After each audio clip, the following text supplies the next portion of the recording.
Hello बच्चों, आपका हमारे YouTube चैनल आइडियल देव क्लास में स्वागत है। आइए आज हम फिर आपके सामने 8th ग्रेड अभ्यास पुस्तिका सामाजिक विज्ञान कक्षा 7वीं लेके आए हैं। देखते हैं बच्चों, इसका अध्याय 4 मुगल साम्राज्य। बच्चों एक चीज़ का आप ध्यान रखेंगे, ये आपको राज शिक्षा केंद्र से प्राप्त हुई है। आपके परीक्षा में इसी प्रश्न बैंक से प्रश्न पूछे जाएंगे, इसलिए आप इसी प्रश्न बैंक से प्रश्नोत्तरों को याद करेंगे। और आपको जो भी समस्या हो, परेशानी हो, हमारे चैनल में कमेंट्स बॉक्स के माध्यम से आप पूछ सकते हैं। ठीक है बच्चों, हम आगे शुरू करते हैं। अध्याय 4 मुगल साम्राज्य। मुगल साम्राज्य का संस्थापक कौन था? आप जानते हैं, मुगल वंश का संस्थापक बाबर था। मुगलों की राजकीय भाषा फारसी थी। देखते हैं बच्चों, इसका पहला प्रश्न क्या कह रहा है? मुगल कौन थे? मुगल कौन थे पूछ रहा है। चलो बच्चों हम देखते हैं इसका उत्तर। मुगल 2 महान शासक वंशों के वंशज थे। माता की ओर से वे मंगोल शासक चंगेज खां, जो चीन और मध्य एशिया के कुछ भागों पर राज्य करता था, के उत्तराधिकारी थे।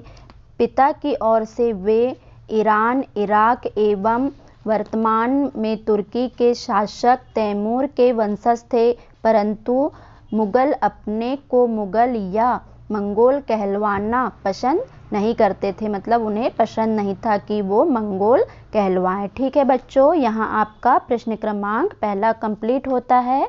आइए हम प्रश्न क्रमांक दूसरे की तरफ बढ़ते हैं। अगर आपको और अच्छी जानकारी चाहिए तो आप अपनी पुस्तक इतिहास के पृष्ठ क्रमांक 46 के में और अच्छे से इसका विवरण देख सकते हैं। ठीक है बच्चों, यहाँ आपका पहला प्रश्न कंप्लीट होता है। दूसरे प्रश्न की तरफ बढ़ते हैं।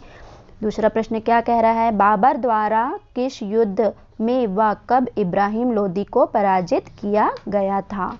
क्या कह रहा है प्रश्न? बाबर द्वारा किस युद्ध में व कब इब्राहिम लोदी को पराजित किया गया था? बच्चों मैं आपको बाबर के बारे में कुछ थोड़ी सी जानकारी देना चाहूँगी।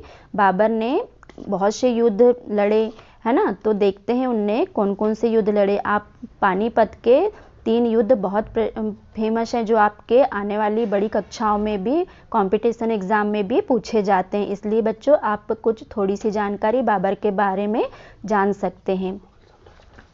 मुगल वंश का संस्थापक था बाबर। उसने पानीपत का प्रथम युद्ध लड़ा 1526 में। किसके बीच में? इब्राहिम लोदी और बाबर के बीच में। उसमें बाबर विजय हो गया था। फिर उसने दूसरा युद्ध भी लड़ा, खानवा का युद्ध, जो 1527 में बाबर और राणा सांगा के बीच में लड़ा गया था। उसमें भी बाबर विजय हुआ था।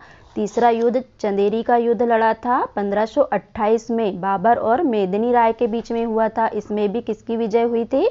बाबर की विजय हुई थी। फिर उसने मतलब अपनी आत्मकथा बाबरनामा किस भाषा में? तुर्के ए बाबरी, मतलब तुर्की में लिखा था। उसकी भाषा का अनुवाद किसने किया था? अब्दुल रहीम खाने खाना ने। किस भाषा में किया था? फारसी भाषा में।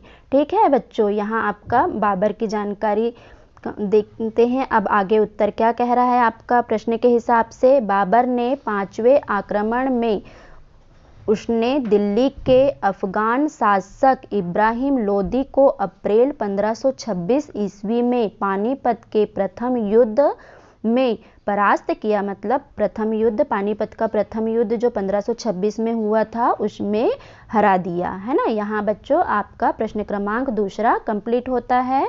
बढ़ते हैं प्रश्न क्रमांक तीसरे की तरफ। मनसबदार से क्या आशय है लिखिए। मनसबदार से क्या आशय है लिखिए। देखते हैं बच्चों उत्तर। मुगलों की सेवा में आने वाले नौकरशाह मनसबदार कहलाए।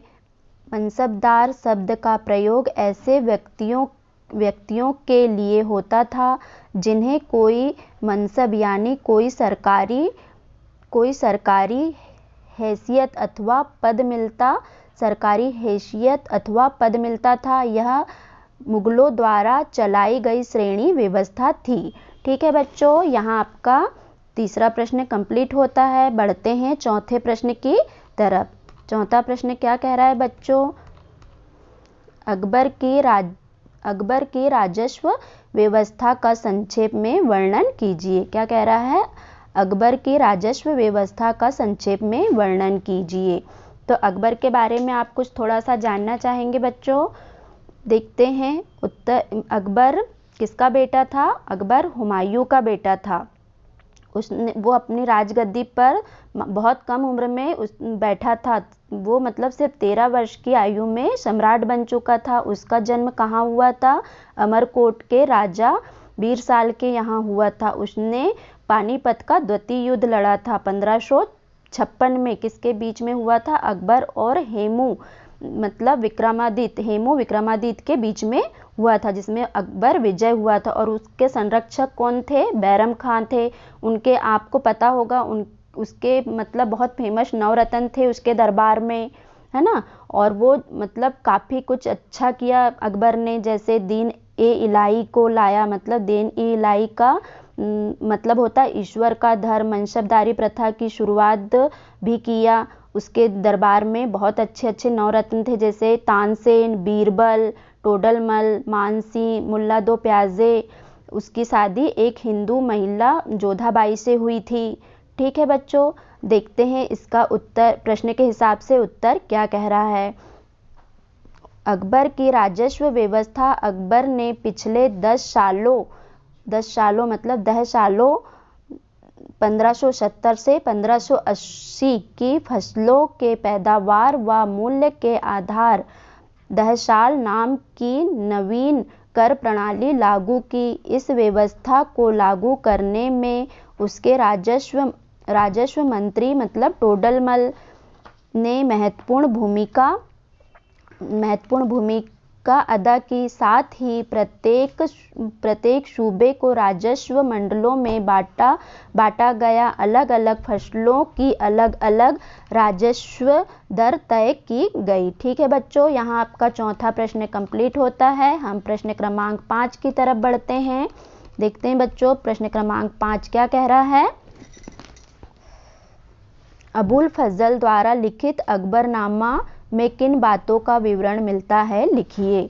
अबुल फजल द्वारा लिखित अकबरनामा मतलब अबुल फजल किसने लिखा है? अकबरनामा में किन बातों का विवरण मिलता है? उत्तर देखते हैं बच्चों। अबुल फजल ने अकबरनामा की पहली जिल्द में अकबर के पूर्वजों का बयान किया है। मतलब उसने अकबर के पूर्वज मतलब बाबर, हुमायूं, इन लोगों के बारे में मतलब उसके पूर्वजों के बारे में बताया है।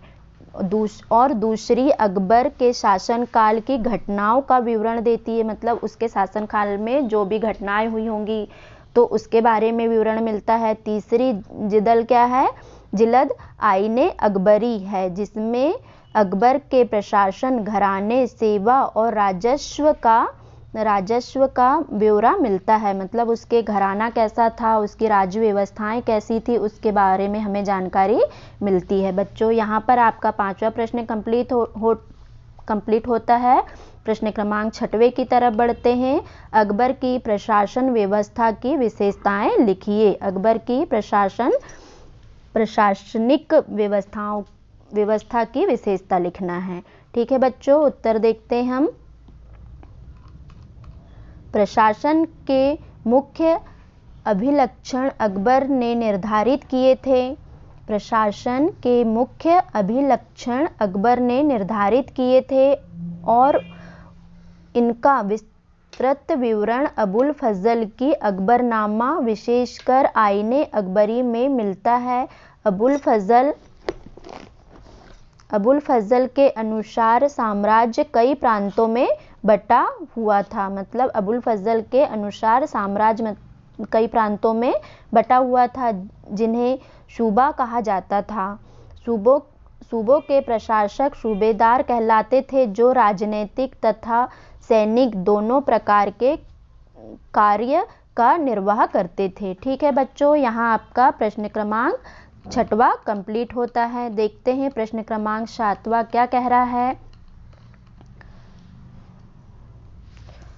प्रश्न क्रमांक 7वां बोल रहा है बच्चों, जहांगीर के दरबार में नूरजहां के प्रभाव का विवरण लिखिए।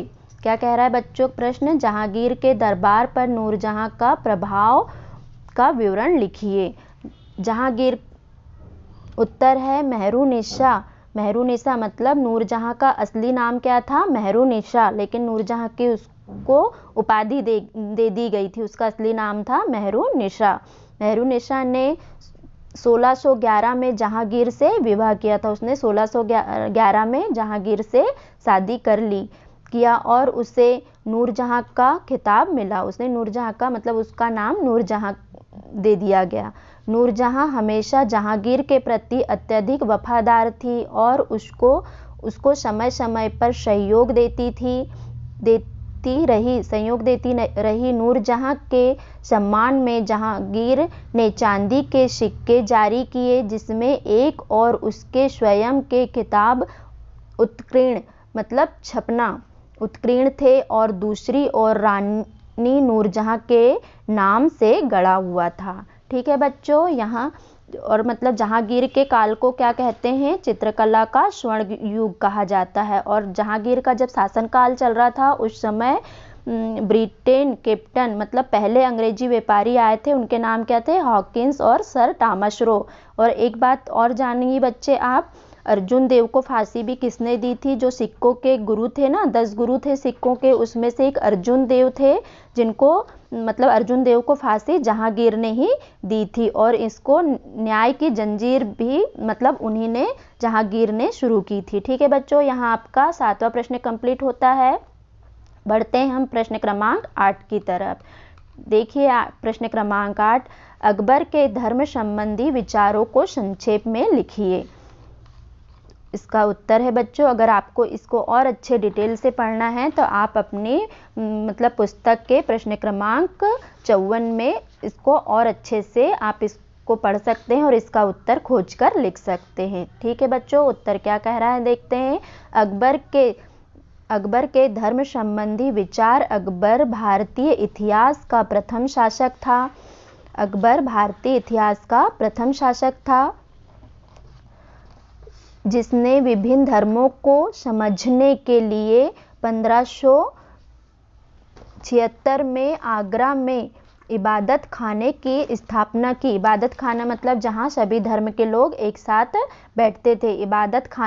इबादत खाने की स्थापना की। इस इबादत खाने में विभिन्न धर्म के बारे में जानने के उपरांत वह इस निष्कर्ष पर पहुंचा कि सभी धर्म के मूल में शांति व दया व भाव विद्यमान है। उसे सुलह-ए-कुल की नीति के माध्यम से अपने राज्य में लागू किया। ठीक है बच्चों, यहाँ आपका प्रश्न क्रमांक 8वां कंप्लीट होता है। बढ़ते हम प्रश्न क्रमांक 9 की तरफ।